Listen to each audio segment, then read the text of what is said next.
தித்திக்கும் தெல்லமுதின் மேலான முத்திக்கனிய முத்தமிழை உனக்கேன் முதற்கண் வணக்கத்தை தெரிவித்துக் கொள்கின்றேன். என் பெயர் கூராந்திகா. நான் சேலம் ஸ்ரீ ராஜேஸ்வரி மழலையர் மற்றும் தொடக்கப்பள்ளியில் 5ஆம் வகுப்பு படிக்கின்றேன். வீரம் விளைந்த பாண்டிய நாட்டின் வீரர்களில் ஒருவராக விளங்கியவர் வ.உ. சிதம்பரப்பிள்ளை. புறநானூற்று வீரம் போற்றும் வீர சிங்கமாக பிறந்த வ.உ.சி பற்றி உரை வீச வந்துள்ளேன். வ.உ.சி என்று அழைக்கப்படும் வள்ளியப்பன் உலகநாதன் சிதம்பரப்பிள்ளை 1872ஆம் ஆண்டு செப்டம்பர் 5ஆம் தேதி தூத்துக்குடியில் உள்ள ஒட்டப்பிடாரம் என்னும் ஊரில் உலகநாதன் பிள்ளை பரமாயி அம்மாளுக்கு மூத்த மகனாக பிறந்தார். இளமை முதலே கல்வியில் சிறந்த ஞானம் பெற்ற இவர் தனது தந்தை போலவே வழக்கறிஞராக பணியாற்றினார். என்று தனியும் இந்த சுதந்திர தாகம் என்று மடியும் எங்கள் அடிமையின் மோகம் என்று பாடிய பாரதியை பின்பற்றும் ஆங்கில அரசு இந்தியர்களை எல்லாம் வகையிலும் அடிமைப்படுத்ததை கண்டு கொதித்த இவர் ஆங்கில கிழக்கிந்திய கம்பெனிக்கு எதிராக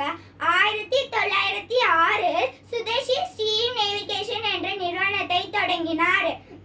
பல இன்னல்களுக்கு இடையே தன் சொத்துக்களை விற்றுவிட்டு கப்பல் வாங்க சென்றார். வந்தால் கப்பலுடன் வருவேன், இல்லை என்றால் கடலிலே சாவேன் என்ற உறுதிமொழியுடன் சென்றார். இவர் SS கார்னியோ SS காவோ என்ற 2 கப்பல்களையும் வாங்கி ஆங்கிலேயருக்கு எதிராக இந்தியர்களின் எதிர்ப்பை காட்டினார். இதை பொறுக்க முடியாத ஆங்கிலேயர்கள் வ.உ.சியை எப்படியாவது முடக்க வேண்டும் என்பதற்காக அவர் மீது பொய் குற்றம் சாட்டி இரட்டை ஆயுள் தண்டனை வழங்கி காற்றே இல்லாத தனி அறையில் அடைத்தனர்.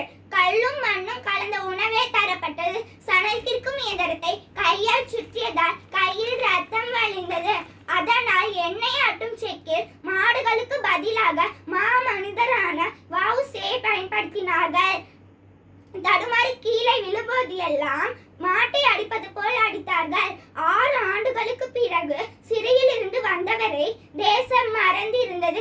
பாரதம் தேசம் என்று பெயர் சொல்லுவார், மிடி பயம் கொள்ளுவார், துயர்பகை வெல்லுவார் என்று பாரதியின் வரிகளை மனதில் வைத்துக் கொண்டு தனது கப்பல் கம்பெனி இல்லை என்றாலும் வக்கீல் தொழில் அந்நியர்களால் பறிக்கப்பட்டிருந்தாலும் வேலை தொழில் கைவிட்ட நிலையில் சென்னை பெரம்பூரில் ஆன்மீக சொற்பொழிவு